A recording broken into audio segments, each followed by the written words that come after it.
Alhamdulillah, alhamdulillahilladzi gharasa syajaratal iman fi qulubi man ikhtarahum li'ubudiyatihi wa khassahum biwafiri rahmatihi wa jazili ni'matihi wa faddalahum bijudihi wa karamihi ala sa'iri khaliqatihi.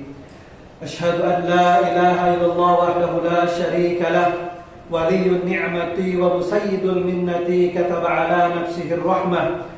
Wa ashhadu anna Muhammadan abduhu wa rasuluhu wa safiyuhu wa khaliluhu, arsalahu lil khalaiqi rahmatan wa ja'alahu lis salihina imaman wa qudwatan. Fa salawatullahi wa salamuhu ala sayyidina Muhammadin wa ala alihi wa ashabihi ajma'in, amma ba'd. Fa ya ayyuhal hadirun, ittaqullaha haitsuma kuntum wattaquhu la'allakum turhamun. Faqad qala Allah ta'ala fil Qur'anil 'azim, wa ba'da a'udzu billahi minasy syaithanir rajim. Bismillahirrahmanirrahim. Inna rahmatallahi qaribun minal muhsinin. Shadaqallahul 'azim wa shadaqa rasuluhun nabiyyul karim. Wa nahnu 'ala dzalika minasy syahidin wa syakirin, walhamdulillahi rabbil alamin.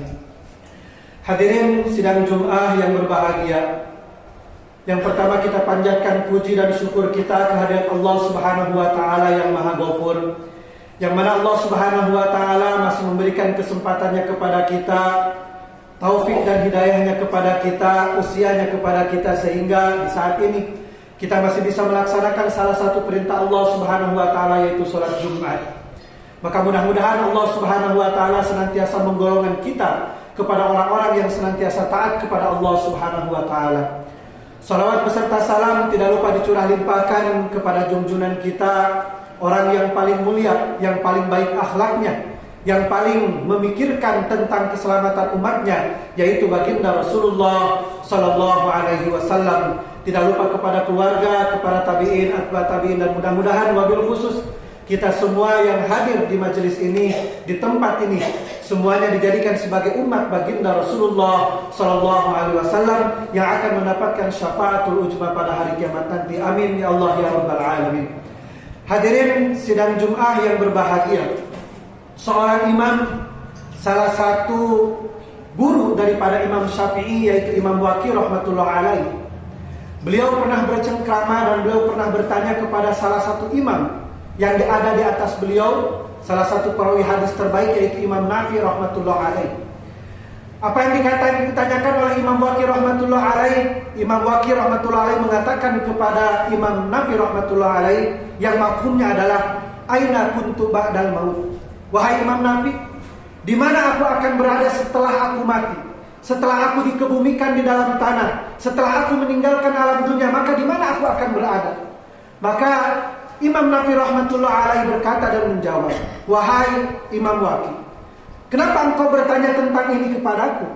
Padahal semuanya ini sudah dijelaskan oleh Allah Subhanahu wa Ta'ala dengan terperinci, dengan jelas di dalam Al-Quran, dengan firman Allah Subhanahu wa Ta'ala.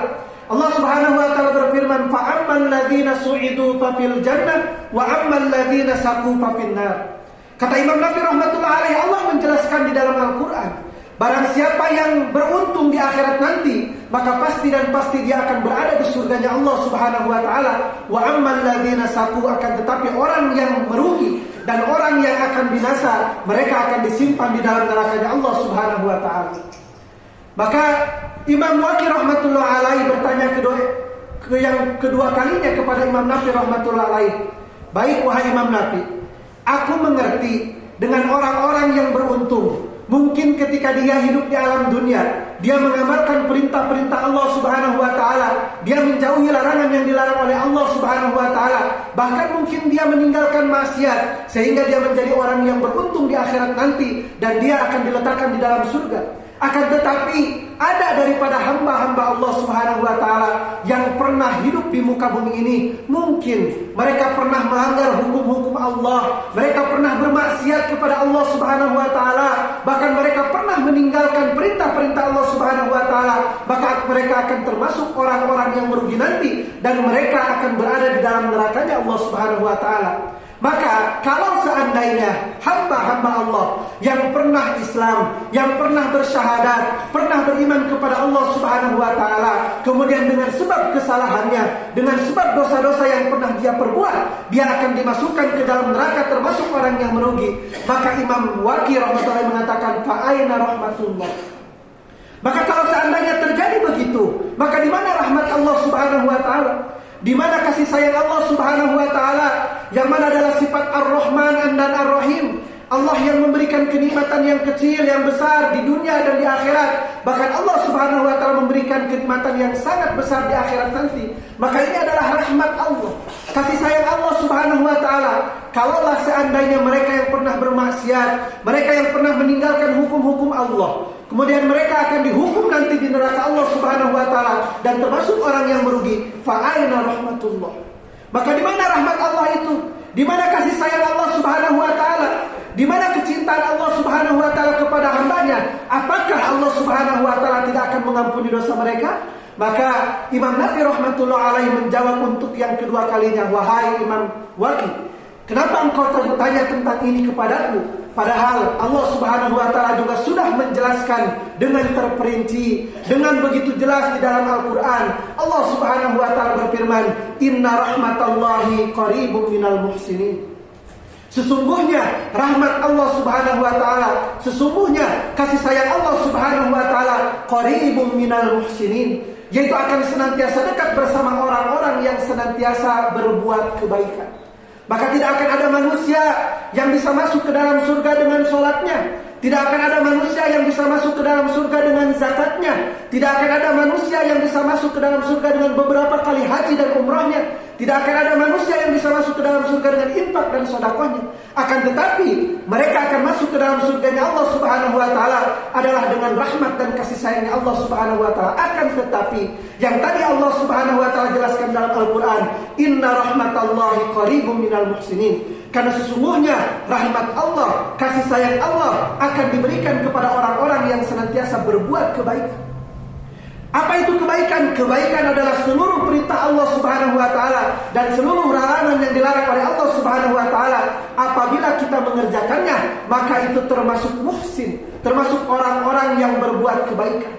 Maka kebaikan tertinggi adalah sholat, yang Allah Subhanahu wa taala perintahkan kepada kita satu hari 5 kali ataupun 5 waktu. Itu adalah kebaikan tertinggi yang Allah Subhanahu wa taala berikan kepada kita. Sehingga dalam ayat yang lain Allah Subhanahu wa taala berfirman, "Innas salata tanha 'anil fahsya'i wal munkar." Sesungguhnya apabila seseorang mengerjakan salat dengan baik dan benar, sempurna wudunya, sempurna gerakan salatnya, sempurna bacaannya, mengikuti sunnah baginda Rasulullah SAW, maka pasti dan pasti akan mencegah orang itu daripada perbuatan keji dan munkar. Bahkan di dalam ayat yang lain Allah Subhanahu wa taala berfirman, "Wa aqimis shalah," dan dirikanlah salat, "Innal hasanati yudhibnas sayyi'at," dan kebaikan terbesar adalah melaksanakan salat. Dan hari ini hadirin sidang Jumat yang berbahagia, ketika salat menjadi kebaikan, puncak kebaikan tertinggi yang Allah berikan kepada kita, khususnya kepada umatnya baginda Rasulullah SAW, dilalaikan, disia-siakan oleh umatnya baginda Rasulullah SAW. Begitu banyak hari ini orang yang ingin memperbaiki kehidupannya, begitu banyak orang yang ingin memperbaiki bisnisnya, begitu banyak orang yang ingin memperbaiki penghasilannya, begitu banyak orang yang ingin memperbaiki kehidupannya. Akan tetapi puncak kebaikan yang Allah perintahkan kepada kita, kita tinggalkan dengan sia-sia, kita tinggalkan begitu saja. Begitu banyak umat hari ini yang mengaku Islam, iman kepada Allah Subhanahu wa taala, akan tetapi dengan sengaja, dengan akalnya, dengan sehatnya, dengan terang-terangannya, mereka berani meninggalkan salat yang 5 waktu di hadapan Allah Subhanahu wa taala. Padahal Allah Subhanahu wa taala berfirman di dalam hadis qudsi, dan Rasulullah SAW menyampaikan ini, "Inni ftaratu ala ummatika khamsa salawat." Wahai Muhammad, aku telah mempardukan, aku telah mewajibkan salat yang 5 waktu kepada umatmu. Maka barang siapa yang menjaganya, barang siapa yang mengerjakannya, barang siapa yang melaksanakannya, barang siapa yang mendirikan sholat 5 waktu itu, maka aku akan berikan jaminan kepada dia kehidupan yang baik, baik ketika hidup di dunia yang sementara sampai akhiratnya Allah Subhanahu wa taala. Dan sebaliknya barang siapa yang meninggalkannya, barang siapa yang tidak mengerjakannya, barang siapa yang berani dengan akal sehatnya meninggalkan perkara sholat, kata Allah, maka aku tidak akan memberikan jaminan kepada dia, baik ketika dia hidup di alam dunia yang sementara, bahkan di akhirat yang selama-lamanya. Hadirin sidang Jumat yang berbahagia, kita akan masuk ke alam kubur. Dan alam kubur adalah pintu pertama kita masuk ke alam akhirat. Barang siapa yang selamat di alam kubur, maka dia akan selamat selama-lamanya sampai ke surganya Allah Subhanahu wa taala. Dan barang siapa yang celaka di alam kubur, maka dia akan celaka selama-lamanya, nauzubillah, bahkan dimasukkan ke dalam nerakanya Allah Subhanahu wa taala. Maka orang yang senantiasa menjaga sholatnya, ketika dia dibaringkan di liang lahat, maka sholat akan berdiri di sebelah kanan telinga dia, dan dia akan menjaga orang itu. Bahkan ketika malaikat Munkar dan Nakir datang kepada hamba Allah Subhanahu wa taala yang meninggal, maka salat bertanya kepada malaikat Munkar Nakir, siapa kalian berdua? Maka mereka mengatakan, aku adalah wakil dari wakil Allah Subhanahu wa taala yang akan menanyai orang ini tentang semua perkara yang pernah dia lakukan. Maka salat mengatakan, wahai wakil-wakil Allah Subhanahu wa taala, engkau boleh bertanya kepada orang ini, akan tetapi engkau tidak boleh mendekati orang ini. Maka malaikat bertanya, kenapa seperti itu? Aku adalah salat. Aku adalah salat yang senantiasa dia jaga ketika dia hidup di alam dunia. Maka hari ini giliranku untuk menjaga orang ini sampai masuk ke dalam surganya Allah Subhanahu wa taala. Hadirin sidang Jumat yang berbahagia, begitu pentingnya sholat, dan begitu berharganya sholat, dan begitu manfaatnya sholat yang Allah berikan kepada kita. Maka yuk, selagi Allah Subhanahu wa taala berikan kesempatan kepada kita, taufik dan hidayahnya kepada kita, usianya kepada kita, jangan pernah kita sia-siakan. Gunakanlah waktu yang Allah berikan kepada kita senantiasa untuk taat kepada Allah Subhanahu wa taala. Dan kita berdoa kepada Allah Subhanahu wa taala, mudah-mudahan Allah Subhanahu wa taala senantiasa menjadikan kita orang-orang yang senantiasa bisa menjaga sholat yang Allah perintahkan kepada kita sesuai dengan contoh yang dicontohkan oleh baginda Rasulullah sallallahu alaihi wasallam. Amin ya Allah ya rabbal alamin. Barakallahu li wa lakum fil ayati wa dzikril hakim wa taqabbalallahu minna wa minkum tilawatahu innahu huwas samiul alim.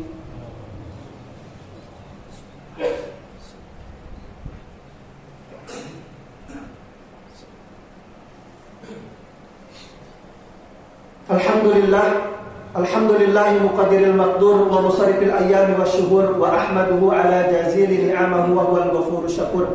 Asyhadu an la ilaha illallah wahdahu la syarika lah, lahul mulku wa lahul hamdu wa huwa ala kulli syai'in qadir. Wa asyhadu anna Muhammadan abduhu wa rasuluhul basirun nadir wa sirajul munir. Fa salawatullahi wa salamuhu ala sayyidina Muhammad wa ala alihi wa ashabihi fil ba'si wan nusur, amma ba'd. فيا أيها الحاضرون اتقوا الله حق تقاته ولا تموتن إلا وأنتم مسلمون. فقد قال الله تعالى في القرآن العظيم وبعد أعوذ بالله من الشيطان الرجيم بسم الله الرحمن الرحيم إن الله وملائكته يصلون على النبي يا أيها الذين آمنوا صلوا عليه وسلموا تسليما. اللهم صل وسلم وبارك على سيدنا محمد وحبيبنا وشفينا ومولانا محمد وسلم وبارك آمين يا الله يا رب العالمين. اللهم اغفر للمسلمين والمسلمات والمؤمنين والمؤمنات الأحياء منهم والأموات برحمتك يا أرحم الراحمين. اللهم يا مقلب القلوب ثبت قلوبنا على دينك. اللهم يا مصرف القلوب صرف قلوبنا على طاعتك. ربنا هب لنا من أزواجنا وذرياتنا قرة أعين واجعلنا للمتقين إماما. اللهم اجعلنا من المتقين واجعلنا من المؤمنين واجعلنا من الصالحين واجعلنا من الصابرين واجعلنا من الشاكرين واجعلنا من عبادك الصالحين واجعلنا من أمة سيدنا محمد صلى الله عليه وسلم. ربنا آتنا في الدنيا حسنة وفي الآخرة حسنة وقنا عذاب النار. عباد الله إن الله يأمر بالعدل والإحسان وإيتاء ذي القربى وينهى عن الفحشاء والمنكر والبغي يعظكم لعلكم تذكرون. ولذكر الله تعالى أعلى وأكبر. أستغفر الله لي ولكم. أقم الصلاة.